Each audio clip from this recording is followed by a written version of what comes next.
Welcome back to Cuz 3D. Today we're going to look at the EFX Boba helmet and the Black Series Boba helmet. And this is not necessarily a product review or really even a comparison, because I will say starting out they are very similar. The problem is the Black Series paint job sucks. So let's get into this. Thank you so much for supporting our channel. Make sure that you hit that like button down below, subscribe, leave a comment, because it's those things that help support this channel for free and let us do more content for you. All right, so as many of you know, I'm a huge Boba fan. And I got this Black Series helmet a while back when they released. I think I paid about $100 for it. My EFX helmet I've had for a little while as well, a couple years I believe, and I paid around $300 for it.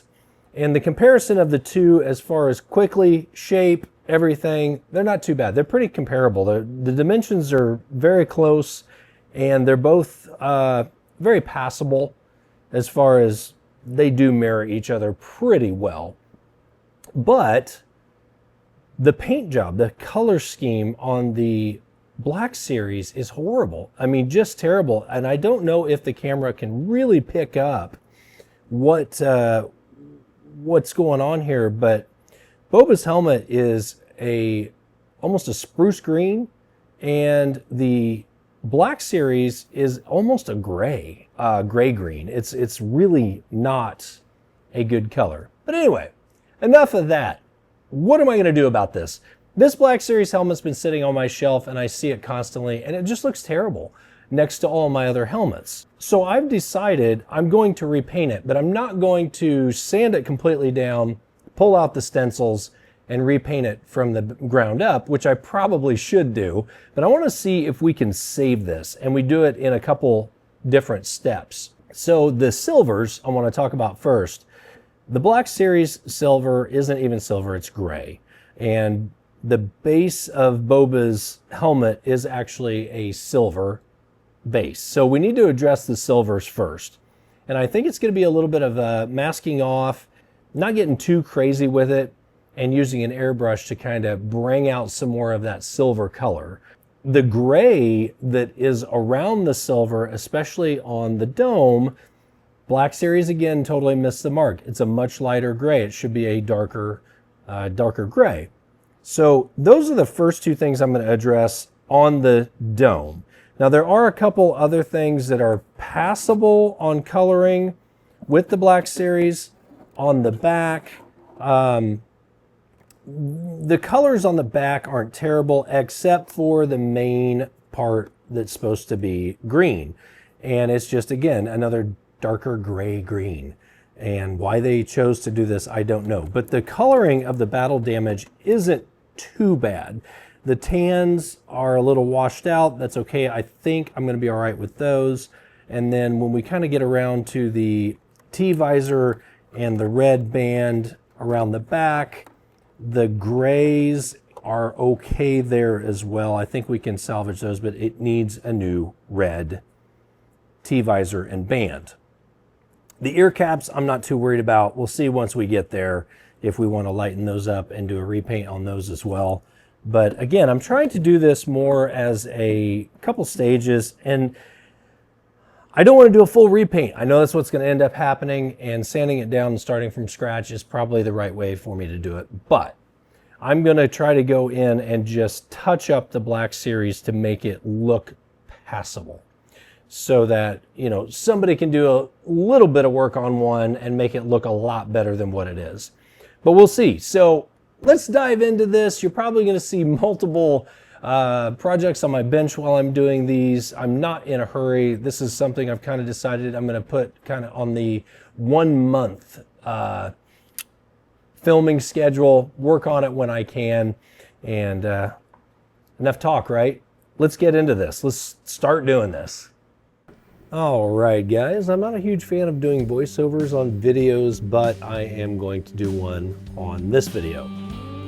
So let me start by saying I masked around all of the silver on the dome part, and what I mean by around is I intended to spray this with my airbrush. So I just wanted to make certain that I didn't get into any of the green, or like you see here on the side, any of the kill stripes.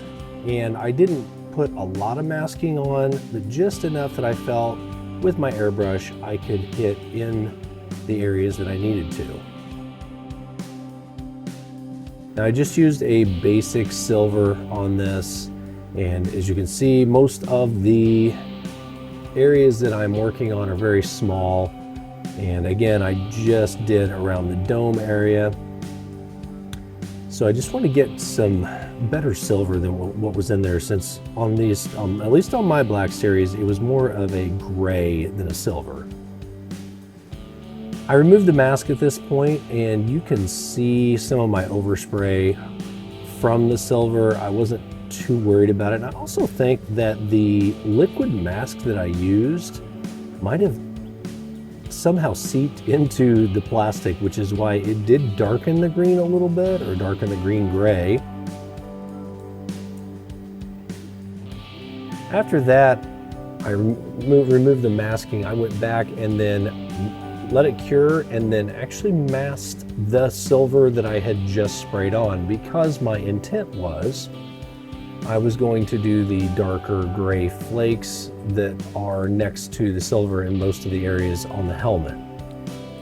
So I masked around all the dark gray, and then went back in and hand painted the dark gray.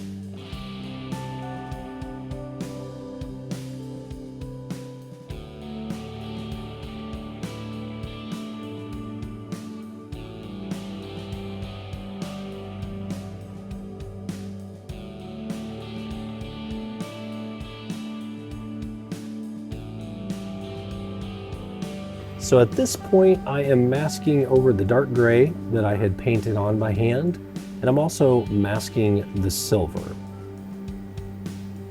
This is going to allow me to be able to spray the green that I have selected for the dome without having to worry about any overspray or anything like that.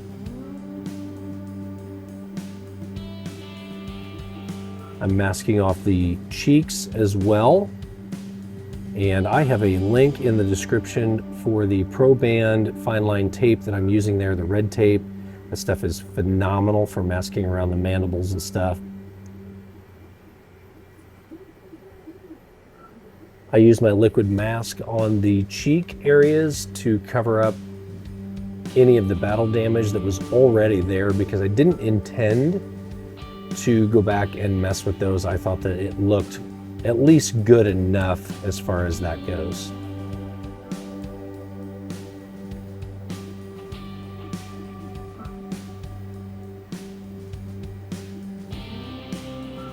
Once over in the paint booth, I started with a Montana Black, it's Storm, and then I followed it up with a Duplicolor that I will link in the description with a light mist.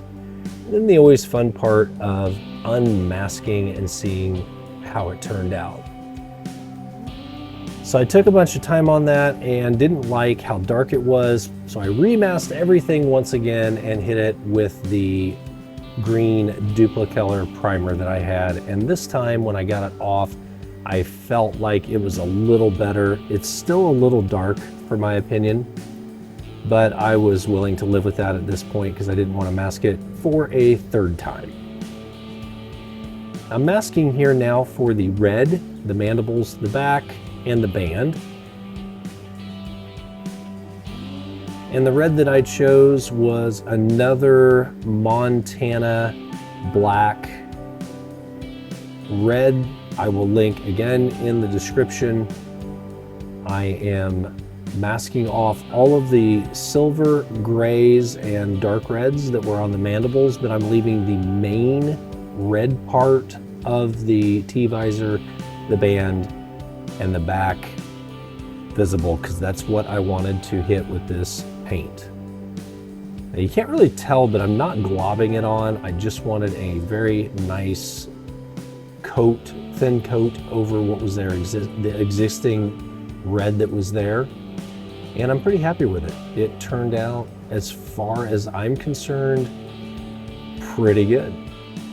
So I'm removing the mask of the battle damaged areas on the red.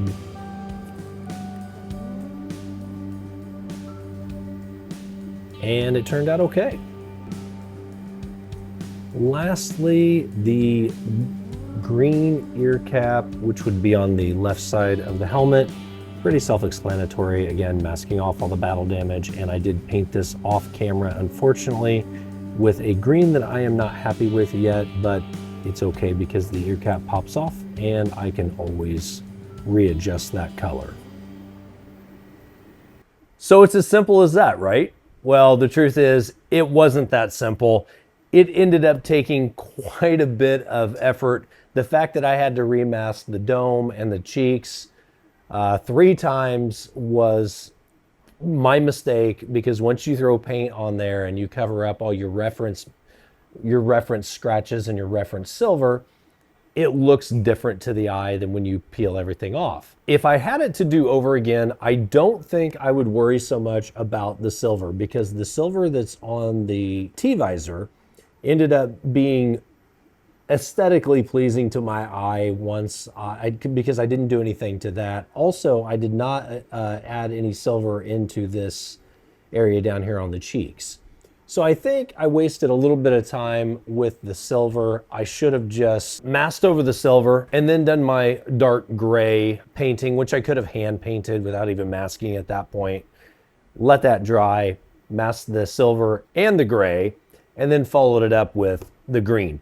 Now, one thing that I did find, and this was kind of an accident, and you're gonna see the green on this helmet it's a little darker than I want it to be still. But I finally gave up and thought, you know what, it looks good enough for me, for my collection. I'm not gonna be trooping in this or anything like that, so I'm okay with it. But moving back to my EFX helmet, I did find this Duplicolor self-etching primer, and I will link, if I can find it, I will link it in the description. I don't remember where I bought it, but this actually is relatively close. It's a little bit more gray than what the EFX helmet is, which I have found is probably one of the best mass-produced paint jobs and coloring, other than potentially the Don Post Deluxe helmet. But this is a really thin primer, so if you spray a darker green on the Black Series helmet and then follow it up with a mist of this color, it just draws out that green a little bit. It saturates the green a little bit and makes it a little more dull. And I was pretty impressed with this stuff, and I should have done a couple more coats on it to get it to the desired washed out green like the EFX helmet.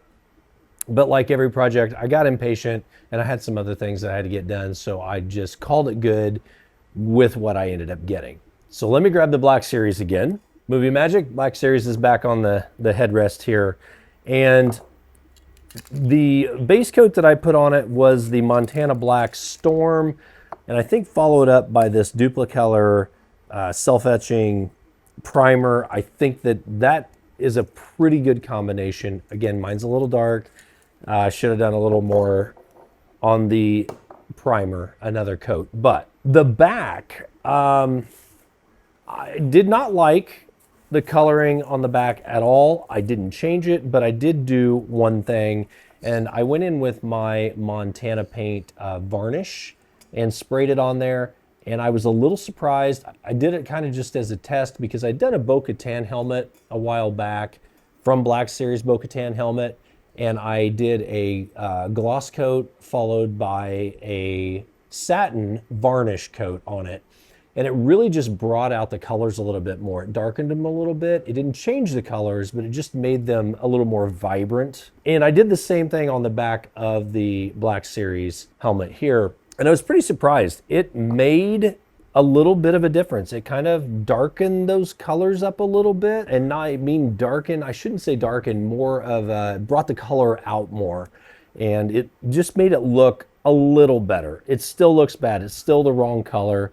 And I have run out of time on this project. So I'm calling it good for now. You won't see the back of it anyway on my display stand. The red that I used on the mandibles and the band and the back vent was another Montana Gold paint. It was the royal red that I used on it.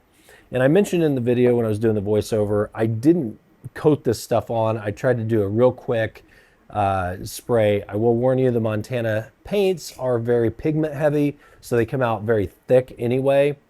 So I tried to hit it as fast as possible without overdoing it, but I'm really happy with the original colors that are on it, the grays, the silvers.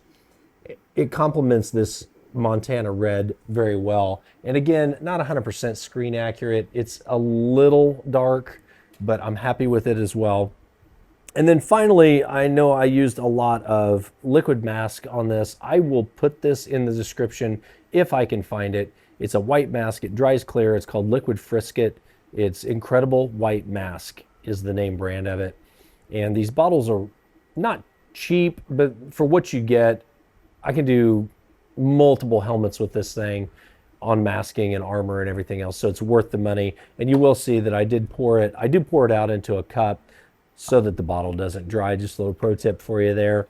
And the tools that I use on that, I don't know if you saw them in the video, but you can buy these rubber tipped brushes, for better lack of a word, just to help you spread around the liquid mask on this. And I don't know if they have these on Amazon or not. That's probably not where I bought them. I probably bought them at an art store somewhere. These are the two I use all the time. One's got a very fine tip and one's got a more bulbous tip on it.